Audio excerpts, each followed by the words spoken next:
natin ng magic. Konti lang.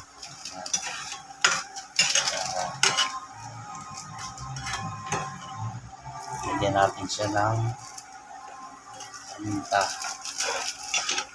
para gravy. Yan. Etong gravy na to, sakto lang to sa niluto kong fried chicken. Pangit naman kasi pag sobrang maraming lutuin mong gravy, sayang. Simpleng gravy lang to. Hayaan mo siyang kumulo. Next natin din yung cornstarch. Yan. Makukuluan mo lang ng gusto.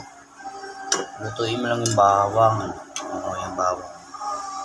Sasalain naman natin yan mamaya pag luto na yun. Pwede rin kayong gumamit ng garlic powder.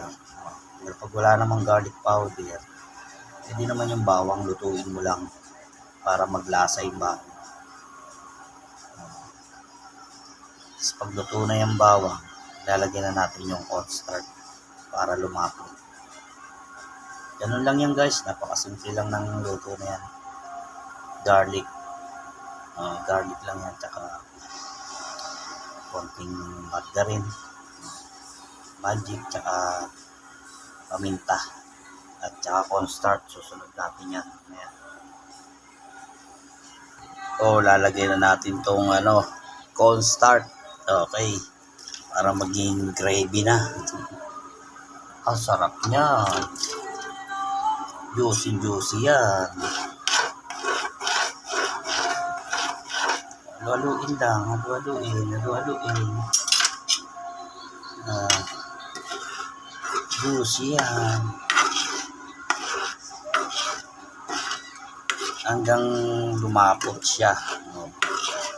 Haluin lang hanggang lumapot. Okay guys, sasalin na natin siya. Ayan. Sasalin natin siya sa... Kasi buo-buo yan yung bawang.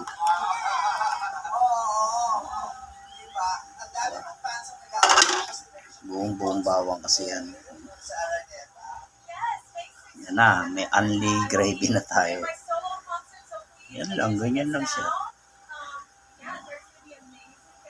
Okay? Thank you sa panonood na mga followers. May only gravy na tayo ngayon para sa fried chicken.